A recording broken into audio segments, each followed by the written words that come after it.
Bonjour les amis et bienvenue sur Tu joues quoi pour cette nouvelle vidéo. Aujourd'hui nous allons tester un jeu sur l'univers de Star Wars avec Bounty Hunter. Bounty Hunter, c'est un jeu de l'adorable, je dis bien adorable parce que maintenant que je le connais, je sais que c'est vraiment quelqu'un d'adorable. Il s'agit de Frédéric Henry.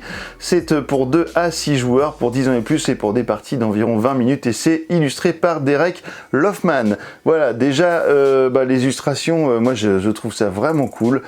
J'adore l'univers de Star Wars et puis en plus là on est sur un jeu de draft qui est prometteur, donc je vous explique ça tout de suite et puis on se retrouve juste après pour mon avis. À tout à l'heure.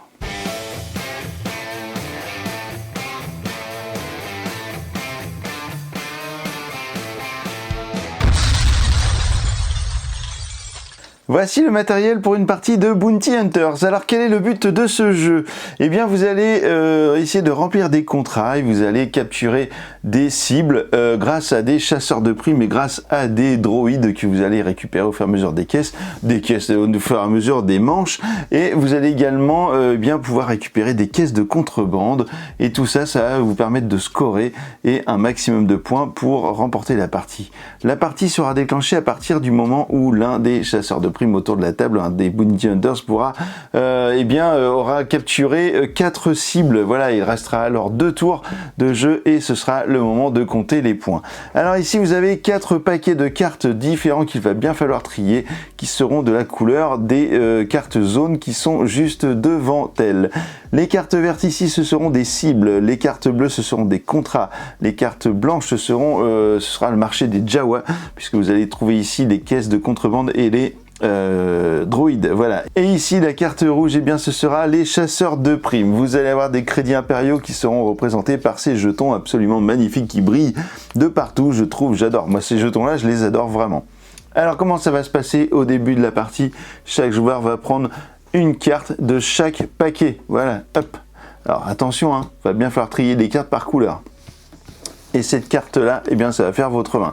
Hop, on va regarder un petit peu qu'est-ce que l'on trouve sur ces cartes-là pour voir un petit peu comment ça se présente.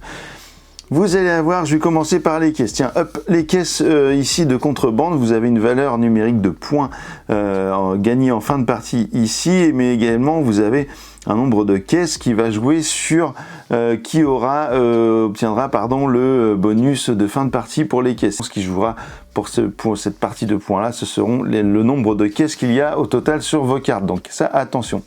Vous avez ici en haut à droite sur les cartes du marché, donc les cartes blanches, vous avez un coût en crédits impériaux. Par exemple, si vous jouez cette carte, il va falloir la payer avec 3 cartes, 3 crédits impériaux. Hop là, je vais les mettre là. Donc du coup, comment ça se passe? Ça veut dire que cette carte-là, si j'ai pas de crédits impériaux ou si j'ai pas la somme totale, ou même si j'ai la somme totale et que je ne veux pas les dépenser tout de suite, je vais la mettre de côté, je vais la mettre comme ça sur sa face, sur un côté horizontal, et je vais pouvoir l'activer simplement au moment où je vais payer mes crédits impériaux. On va ensuite trouver, alors je vais faire dans l'autre sens, on va faire comme ça, on va ensuite trouver des contrats. Les contrats vont vous apporter des points de victoire. Souvent il y a 2 personnages ici, je vais en prendre une autre pour vous faire voir un petit peu ça, voilà. On va avoir des points de victoire à remporter par personnage comme ça qu'on va retrouver sur les cartes des cibles, donc par cible que l'on aura capturé. Je vais vous expliquer dans un instant comment on les capture, mais en gros c'est ça. Ici, si j'ai des personnages qui sont comme ce personnage-là, je vais gagner un point à chaque fois. Par contre, si j'arrive à capturer un personnage comme ça, plus des caisses de contrebande, du coup, je vais gagner un bonus de +2, par exemple, pour chaque duo que je vais pouvoir faire comme ça.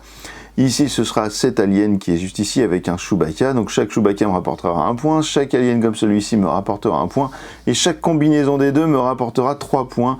Voilà, c'est comme ça que ça va marcher les contrats. Sachant que tous les contrats qui ne sont pas réalisés ne vous feront pas perdre de points à la fin de la partie. Ce ne sera que des points positifs, sauf pour les chasseurs de primes, vous allez voir. Ici, j'ai une carte cible. Donc, comment se présentent les cartes cibles? Vous avez une valeur de points tout en haut. Vous avez éventuellement un petit bonus ici. Alors, il y a 2 types de bonus. Soit vous avez celui-ci qui va vous permettre de gagner immédiatement un crédit impérial lorsque vous allez capturer cette cible. Ou bien, vous aurez une carte de contrat. Et donc, vous allez prendre une carte de contrat et l'activer aussitôt. Alors, comment vous allez capturer toutes ces cibles? Vous avez 3 valeurs, la verte, la bleue et la rouge. Et vous allez retrouver exactement la même chose sur les, par exemple, chasseurs de primes, comme celui-ci. Alors les chasseurs de primes, eh bien, ils vont avoir une valeur de points négative qui va se retirer, évidemment, à la fin de la partie. Et vous allez donc avoir des valeurs ici qui vont vous permettre de battre ou d'égaliser au moins la valeur des cibles que vous devez capturer, car il va simplement falloir arriver à égalité ou supérieur, dépasser donc la valeur numérique qui est ici. Si par exemple je prends un chasseur de primes et que je le mets ici pour capturer ce Jedi, eh bien je vais avoir ici 2 à la place de 1, donc je suis au-dessus, mais même si j'avais eu 1, et ben cette valeur-là a été réalisée. Par contre ici il va me falloir 7 points, et ici j'ai déjà capturé 1 point sur le bleu, donc il va me falloir encore minimum 2 points de bleu pour arriver à capturer ce personnage. Voilà, donc une fois que vous avez rempli les 3 conditions, poum, vous allez le capturer.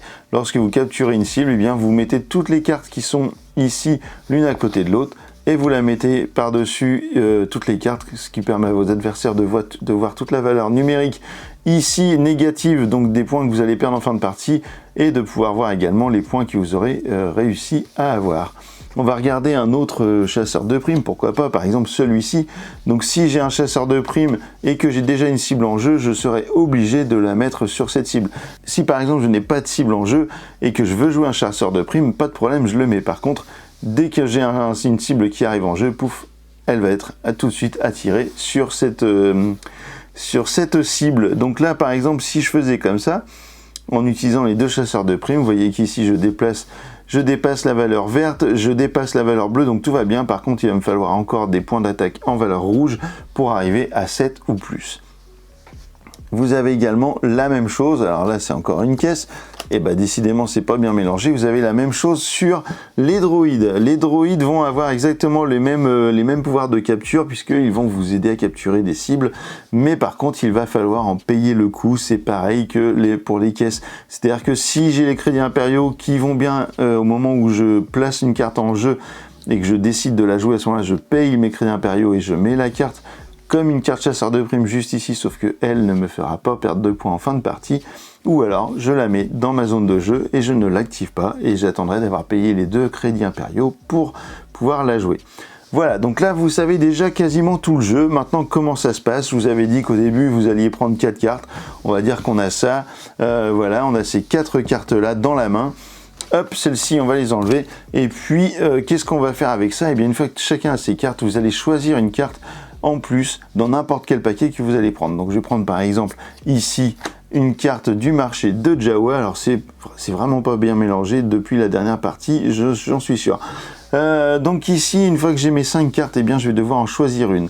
J'ai 2 options par rapport à ce que je veux faire avec cette carte.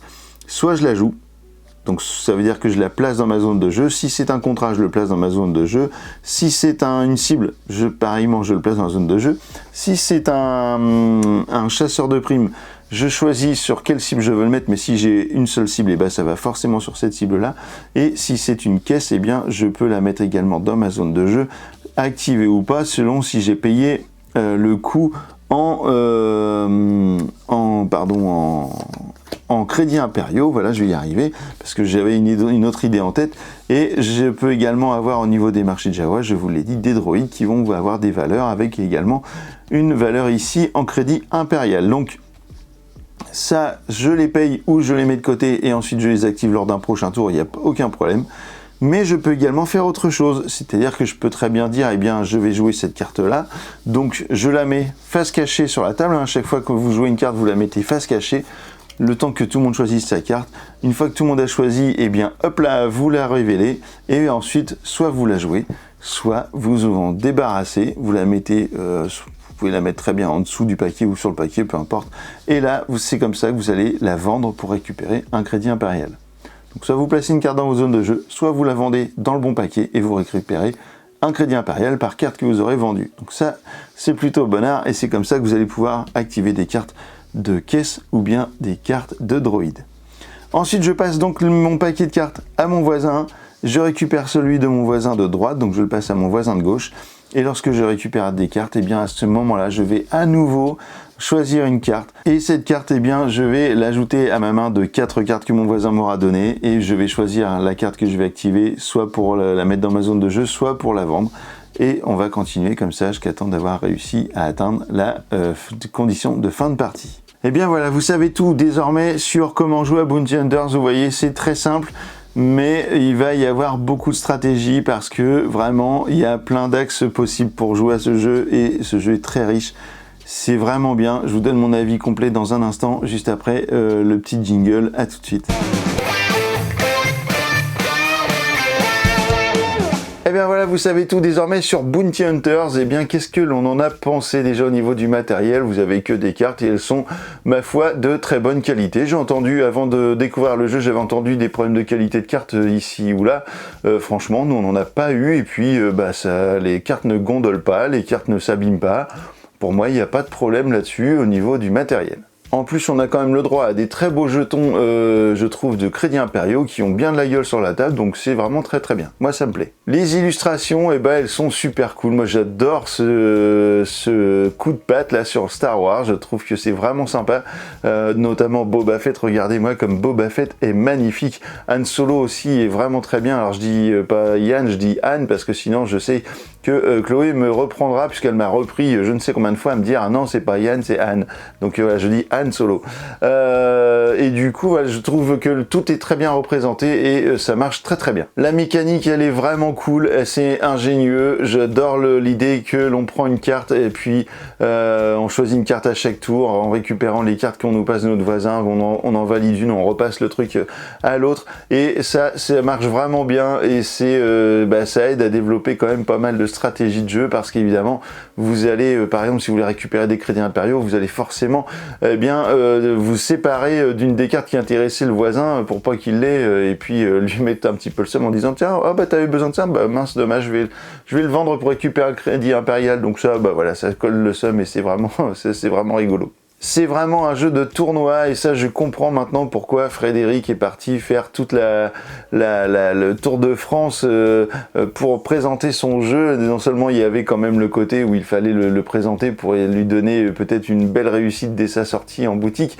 mais également parce que effectivement c'est un jeu de tournoi et ça devait être vraiment kiffant. J'ai raté les 2 dates qui étaient à côté de chez nous, c'est quand même un peu ballot, mais du coup ça devait être kiffant de faire des tournois de Bounty Hunters, donc j'espère qu'il y en aura d'autres de créer notamment dans les bars-jeux parce que ça vaut vraiment le coup de se pencher là-dessus, de faire des tournois.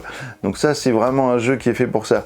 On l'a essayé dans toutes les configurations, alors 6 on n'a pas fait, mais on a fait jusqu'à 4 joueurs et ça marchait vraiment très très bien.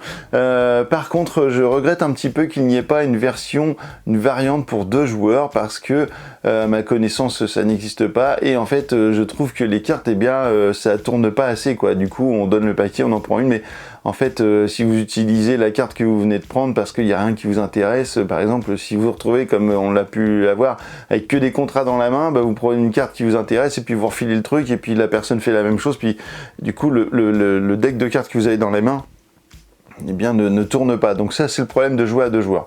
Donc clairement il faudrait une petite variante pour ça, mais sinon franchement à 4 ou à 3 ça marche très très bien et c'est très fun.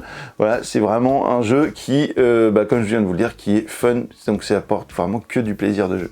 Donc les gros plus de ce jeu, l'univers, la draft, la mécanique de draft qui est vraiment cool, et puis le mode de tournoi, en fait le fait que ça se joue en tournoi, et puis le point négatif pour moi c'est la variante de joueurs, car ce jeu peut-être c'est moins vendeur, mais il aurait fallu peut-être qu'il soit à partir de 3 joueurs.